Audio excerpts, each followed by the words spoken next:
Oh, yes, we are live. Got my mic, hopefully not too loud in here. All right, try and keep it clean, orderly, so there might be a bit of an echo, but I apologize. I'm going to work on that. So, I'm very excited. I'm pumped up to be here on a weekday afternoon. All right, just finishing up lunch. Want to be here with you guys. So, yes, had an individual write in, emailed in, got $1,800 of a collection, deleted first round letters. All right, check it out. I sent out my HIPAA violation to collection agency and the credit bureaus. The charge was $1,864. It was deleted in the first round of letters. Woohoo, this person said. Woohoo. It's fantastic. I want to share that with you. And there's more things that I want to share as well. We have some people coming in, trickling. Don Conception. Hey, Brandon. Hey, good to see you. G&D Photography. Hey, how are you? The best to you as well. Sup, Kenneth. Viguera, Kent, what's up? Melinda, Lawrence, just purchased a package. Thank you, Lawrence. I appreciate you, and I appreciate you all spending the afternoon here on a weekday. I know some of you are probably at work and whatnot. We'll probably do another live stream on the weekend, but I like to touch base with you guys during the week and see how you're going and get some feedback so I can help you. We can help each other. Warren, thank you for making it to your first live stream. I appreciate you. Encouragement World, hi from Texas. How are you? Good to see you. So, we have been getting some excellent results, right? You've been doing well. Some people need some assistance. Ricky, you're welcome for all the assistance. I appreciate that. So, like I was saying, prior to you guys coming in, or if you're watching the replay or whatnot, someone had $1,864 collection removed, deleted in one round. They used their HIPAA dispute letters, okay? The other thing that I wanted to go over was goodwill letters. Goodwill letters work. All right, we had an individual, Mr. Robinson, emailed in. Now, what he did is he had 4 late payments with this loan, this personal loan, and he sent his goodwill letters to the CEO of the company to get a goodwill adjustment. He said, surprise, I got this email on Monday, so just a few days ago. It says right here, I have it right here, okay. I'm writing to inform you that we have updated your credit report account number, and they put his account number, is no longer being reported as delinquent. Instead, we have reported that you are current on all your payments on this loan. Please be aware, if there are any late payments going forward, they will be marked as late, okay? The confirmation for your update is such and such. Please note that it may take 30 days to reflect in your report. So it works. It works. Anyone who tells you that, hey, we can't make the adjustment for you, it's we can't change things on your report, this and that, all this nonsense, is not true. That's not true at all. And this individual, Mr. Robinson, had to send it to a CEO, a supervisor, someone who can make a decision, right? That's what we want to get for you guys, all right? So if you have late payments, student loans, we've got people getting collections, charge-offs off, HIPAA stuff that they know they're not supposed to be having, 609creditrepair.com. All right. Hi, Brennan. I need to get in contact. No problem. Let me give you my email. Make sure that you guys all have my email. You can email me, okay? Hope that's not too loud for you. Okay. Stevie King, what's good, B? 3 deletions already in 2 weeks. Good to hear, Mr. King. Thank you so much. I appreciate you. Carlos, hey. I'm late, but I'm here. No worries. Only been going a few minutes now, so just on time. Right. Let's see what's going on. What questions do we have? All right. Excellent. Good. I had another question here. This is fantastic. Individuals who have multiple student loans, okay? So it says, hey, good morning, Brandon. They want me to touch base on credit bureaus reporting multiple student loans, but they only have one account with Navient, all right? Had an agreement with Navient, and they wanted all their account numbers. I thought Navient gave those account numbers to the bureaus. What's going on, okay? Here's the thing. Individuals will have one account with Navient, but you have different disbursement dates. So you might get one loan for the year, but you might have a disbursement date for the first semester and then the second semester and then your next year and so forth and so on. So this is what they're doing. It might be one account. You might have different little multiple accounts on there. You just want to make sure it's all on-time payment history, just like we talked about those goodwill letters do work. Okay, those late payment disputes do work. You can get those updated. Don't let them tell you otherwise. Now, if you have multiple accounts that are not supposed to be on there, you can dispute as duplicate unverified accounts. It happens. I've seen it. It's happened to me. I was like, why do I have multiple accounts? Those come off very quickly, very difficult to verify. Multiple accounts coming in through their eOscar system because they trip themselves up. They will look like fools if they start saying, yes, this one's correct and this one's correct. Great. Time to take you to court. Get them violation money, son. All right. William Smith. Hey, Brandon. Good to see you, Mr. Smith. Good talking to you as well. Client of ours at Awesome Life. Awesome Life. And if you want us to do it, we can do it for you at theawesomelifegroup.com. Nice question. Car loan was charged off with a balance of a couple $1,000 left. Next year, they will send a form because it will be past the statute of limitation. What do? So they'll send a form to you, Virgo, that it's past the statute of limitation. What's great is it's outside the statute of limitation. Check your state, right? If they can't come and pursue you, you're good to go. They can't get no money from you no more, right? So you want to dispute that, get that off of there. It's only a couple $1,000 left. For them, for the resources and what they want to do, I'm sure they don't want to have to deal with this anymore. I'm sure they're tired of it. I'm sure they've tried to send you letters to settle on all this nonsense, but they don't have any proof, or they would have just sent you that proof and it made sure that you would have paid, right? They would just gone to court, but they don't. And even if they were, they got to prove it in court, right? So that's how they want to do it. They're just holding your credit as ransom, basically, for this. And it's nonsense. They also, if this is a repo, I'm not really sure, it says charge off, but if it's a repossession, they've got to have specific documentation showing that they sold it and what the deficiency notice would be after they sold it and how much they sold it for and how much you supposedly owe. They have to have a contract with your signature on it, showing that you got the 3 notifications that they were going to repossess it. That you can attend the auction and what they sold it for, the deficiency notice, and they have to have the original signed contract, and they have to provide all that documentation to you. All right. All right, Brandon, thank you for all the help. Yeah, no problem.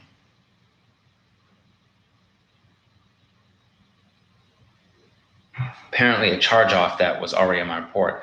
Call experience, apparently a charge-off that was already on my report. Sylvester Williams, that is kind of an incomplete question there. Reappeared. Hi, Brandon. I checked my credit score.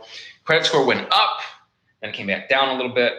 Call experience, apparently a charge-off that was already on my report was put back on. How do I rectify that? Okay, great.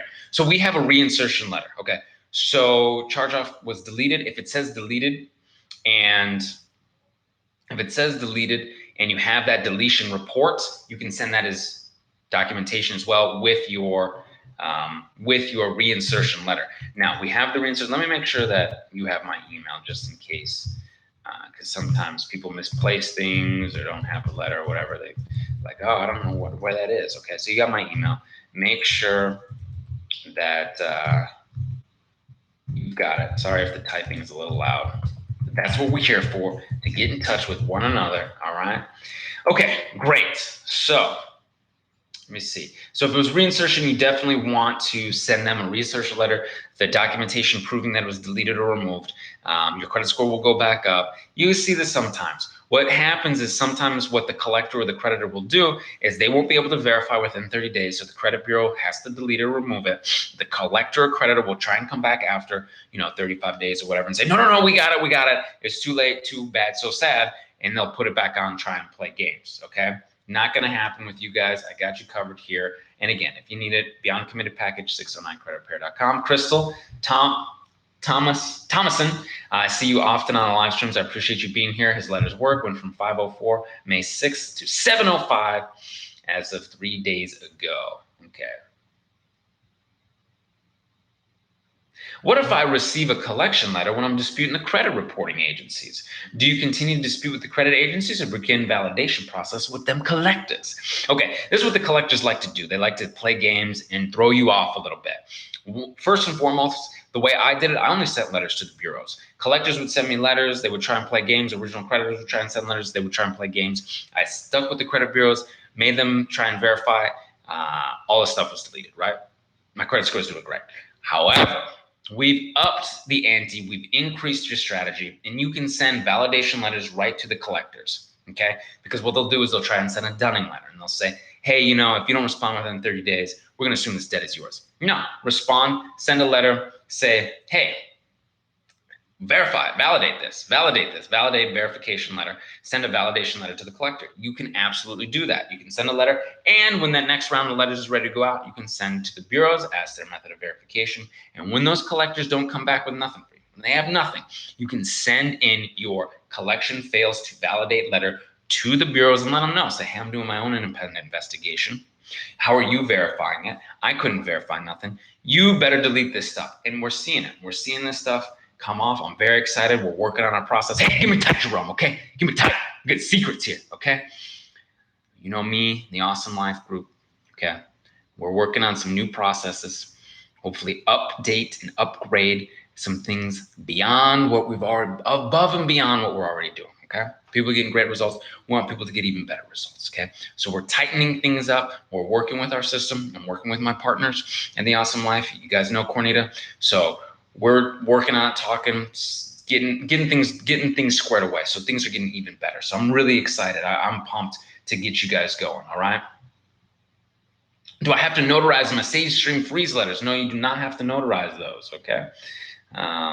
Self-lender kicked in. My TransUnion score went up 34 points so far. We like the self-lender. People have been doing good with that self-lender. I recommend self-lender. They seem to be chill. No hard inquiry either with them self-lenders, all right? Selflender.com, guys. It's fantastic. And hey, I just want you guys to get the best results possible. Not affiliated with self-lender. I think self-lender's cool. They've been good to our people, so. Can I negotiate my private loans to be lowered or even cleared it? Yes, especially private loans. Private institutions and private loans, they're banks. They allow you to come to the table and do business and say, hey, this isn't working for me. Good luck getting your money, right? They want to get paid to some degree. They've also, private loans, and this is why this can work. This is more advanced banking. But what they do, just like those mortgages, okay, they securitize the loan, they sell it over and over, make money on it in the stock market, right?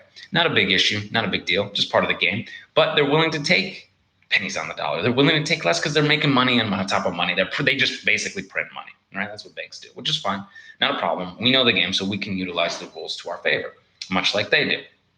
It's all a zero-sum game.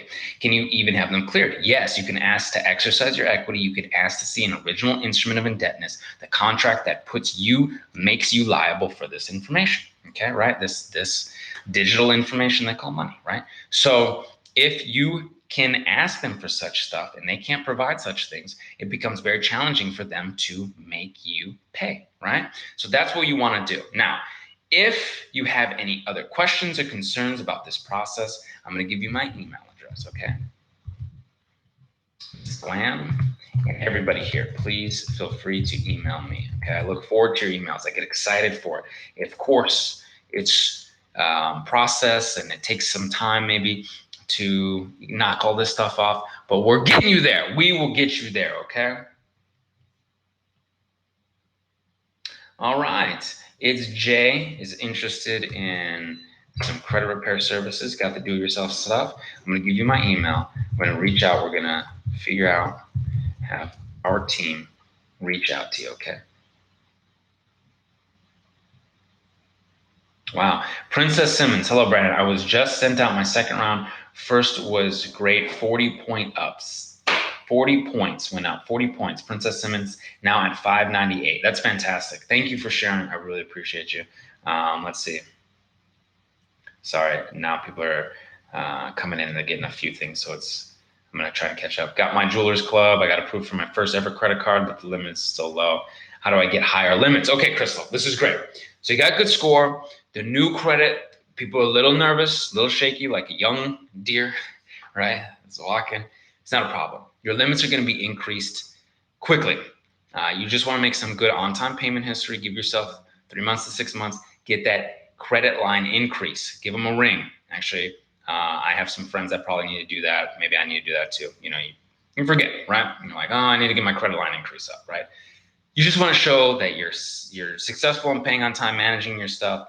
Now, what you can also do, it depends on what bank you're utilizing. There's some banks that are a little bit more lucrative, okay? I don't know if you know anybody, okay? Navy Fed gives out good funding. They give out big credit cards for people who are even subprime lenders, okay? But you got to be able to get into Navy Fed, yeah? I've seen Chase give out some lucrative credit cards, even on some of their not high echelon stuff. Okay, so take a look at the banks you're utilizing, talk to them. The guys that like Barclay are a little harder, right? They're a little tighter with their funds. Okay, so like the Chases, the B of A's, things like that. These big banks that want to lend and they want to make money. Okay.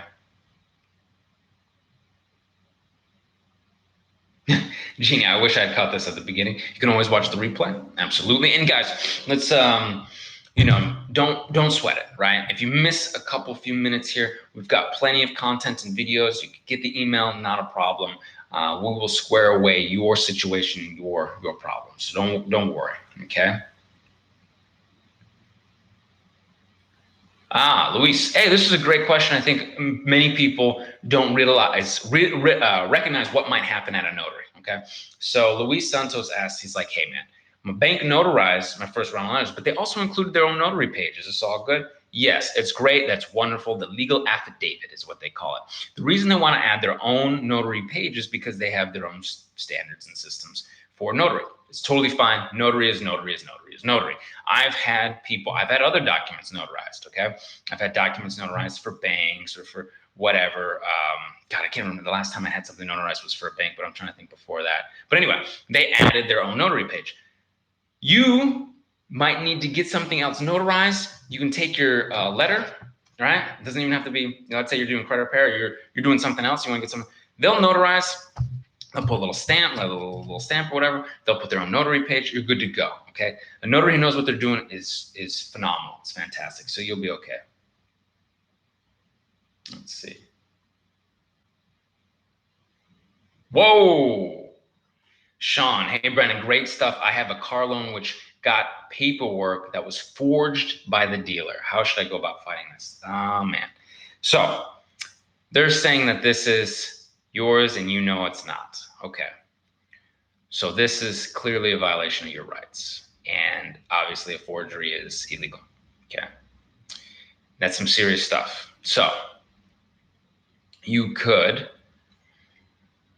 let the authorities know. Okay.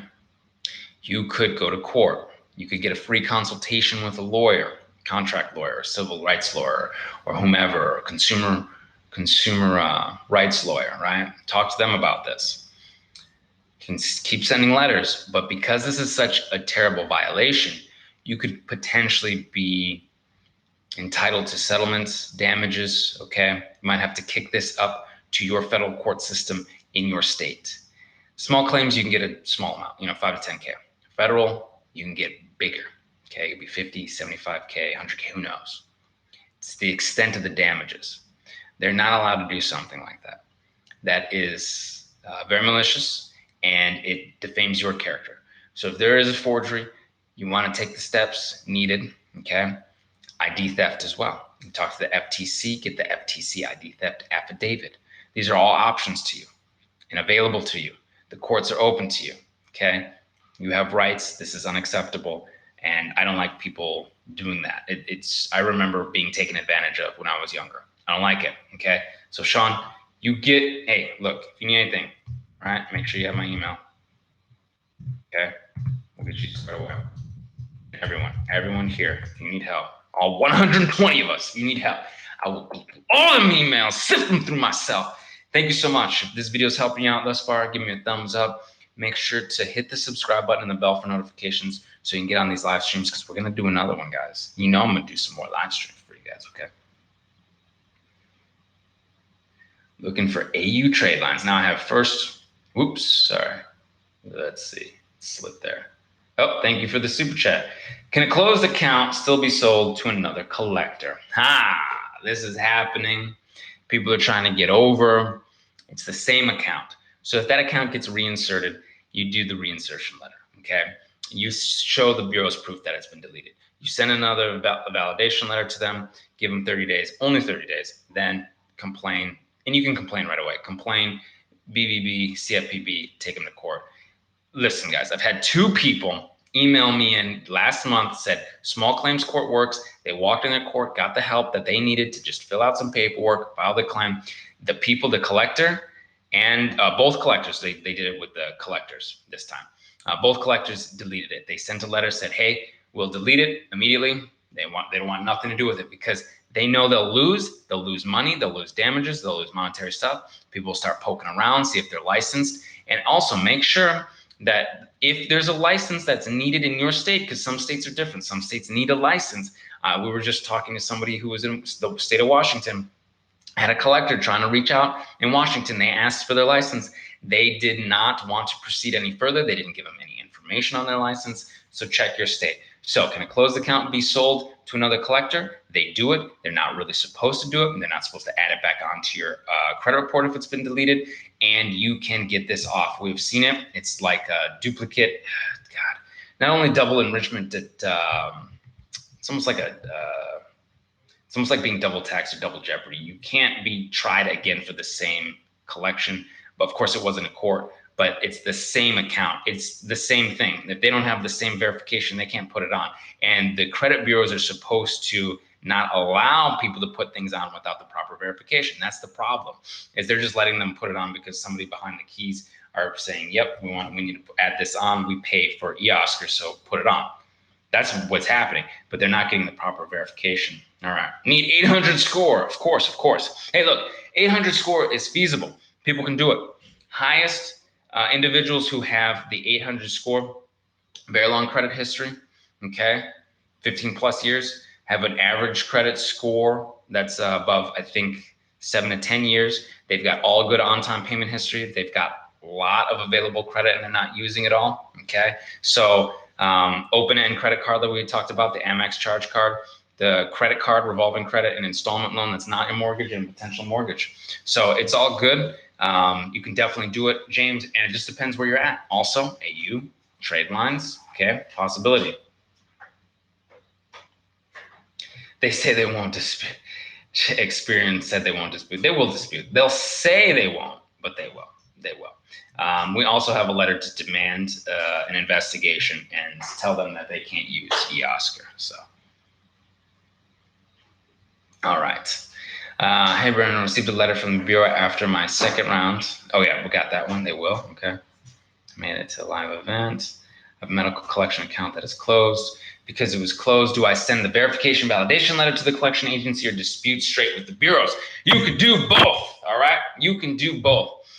Just because you have a medical collection and it was closed doesn't mean that it changes anything. You can absolutely dispute the way that we have designed for you at 609creditrepair.com, or we can do the work for you at theawesomelifegroup.com. All right. What's great is our Beyond Committed package has the HIPAA disputes in there. And as I started off, we had somebody who got and used the HIPAA dispute letter. Okay, I go to my email. Had the HIPAA dispute letter. They got $1,864 collection off the report within the first round. Okay, so this is phenomenal, fantastic. So you can do the same. Yes, so charge-off being reported monthly for 2 years now is a violation. Should it refer to this to a lawyer? Yeah, you absolutely can. You can call a consumer protection attorney and get a free consultation, guys, free consultation, and see what they say. You want to dispute? We have the specific violation in there so you can add it to your letter, okay? Because, this is unique to you.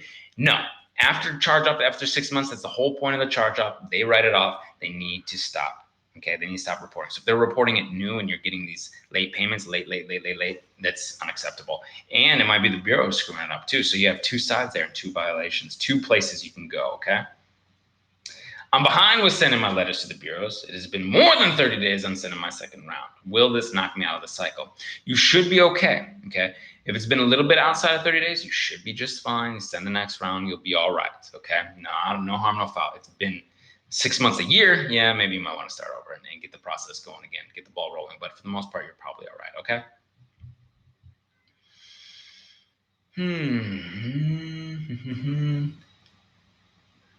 Okay, great. Jessina, sorry, I was reading this because it's broken up. I've disputed an account with GM Financial with the credit bureaus and the creditor, okay, both. Today, I received a letter from GM Financial stating, and they are the original creditor, they do not have any account information. Aha, we've talked about this before. And that I should send them more information for them to find it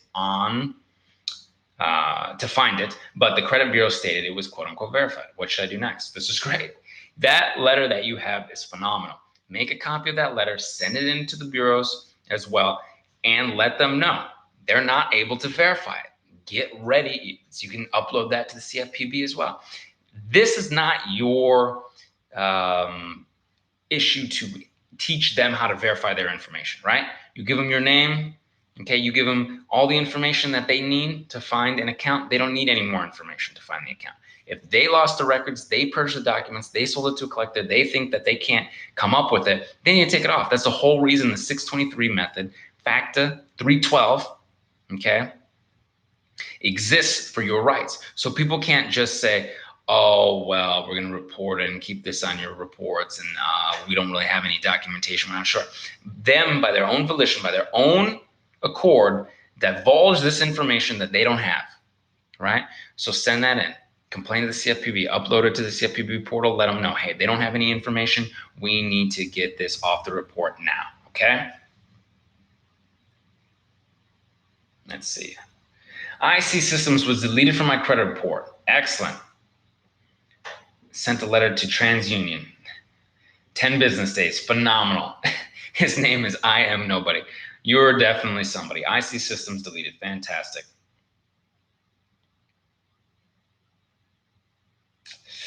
Checking online. Yeah, Kajula second. Checking online, we recommend getting your stuff in the mail, okay? You can ignore it. They'll send stuff in the mail. I used to get that same stuff. They would send, they'd be like, hey, you want to get this results faster online? I was like, you know what? Let me get this stuff in the mail. I tried once online. It was fine. I mean, it's similar, but now with all this updated stuff and putting your stuff online, be cautious about that, especially with Equifax being hacked and all that good stuff, with them putting new terms and agreements in there. Who knows what you might be signing away. So I would say stick to the mail. If for some reason that they keep sending you this stuff with the email, you should be able to ignore it and you should be able to get your stuff in the mail, okay?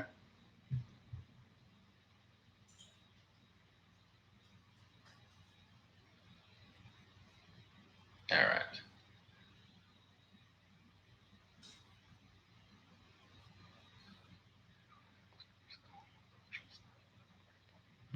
This is good. Okay. People have had this happen as well. Warren Hernandez asks, sorry if I took a minute there to read all this stuff.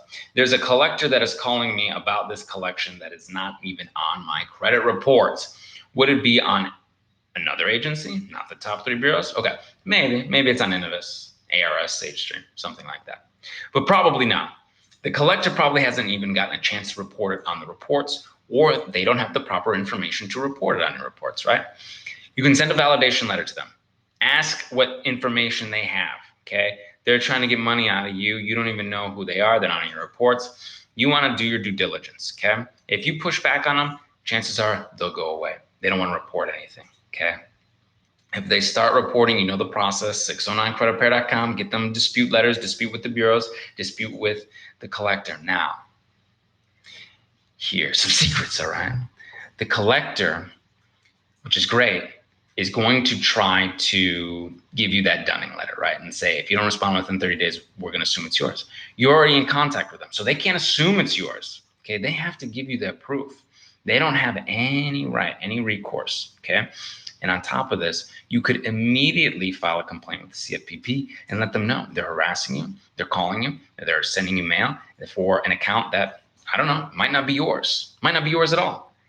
This happens often, that people will try to get people to pay and they do not have the proper documentation to have them pay, nor will they give them and let them know all of their rights about disputing it.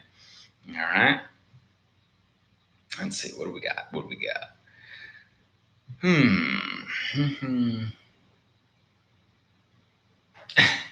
Jesus Zamora, is there a housing bubble?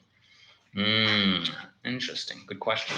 Well, we do more credit repair here, but if I were to venture to guess that life, housing, stocks, business, industries are cyclical. So things will come up, they'll come down a little bit, they'll go up, they'll come down a little bit.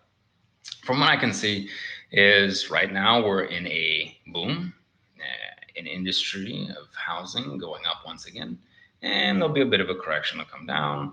And then 5 to 10 years again, we'll be like, are we in another bubble? No, we're just in a cycle. Super cycles. So don't get too worried about it, because remember, last time the housing market collapsed and now it's going way back up. Same thing with the stock market, right? Over and over and over again.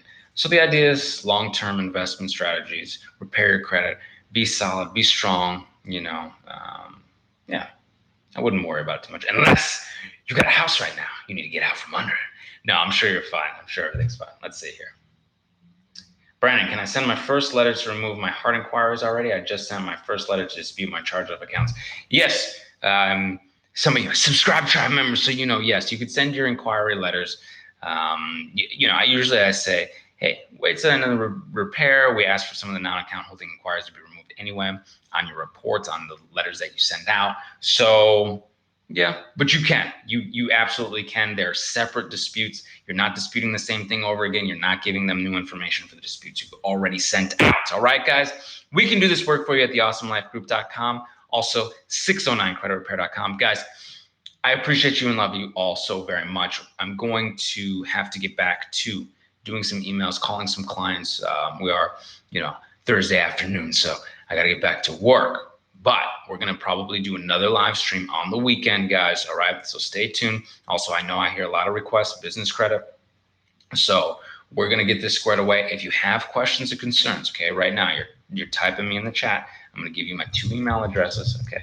And I have to, because we get a decent amount of email, okay? We get a decent amount of email. I want to make sure that my inbox, gets spread out, okay? Okay. Yvonne, last question here before we sign off. Hey, Brendan, what should I do when a collection agency is adding interest on my credit report? Ask for the original credit application and contract. In that application, it should say if third parties can add interest after, add interest after the charge-off. It has to be expressly written in that information, okay? This is the stuff that we have for you. 609creditrepair.com, or we can do the work for you at theawesomelifegroup.com. I appreciate you all. Thank you so much. I wish I could stay another 30 minutes, another hour, but I got to get back to work as well, just like I'm sure some of you do as well. So I appreciate you all so very much. Thank you, thank you, thank you. And until I see you in person or on the next live stream, all right, I will see you on the other side. Take care.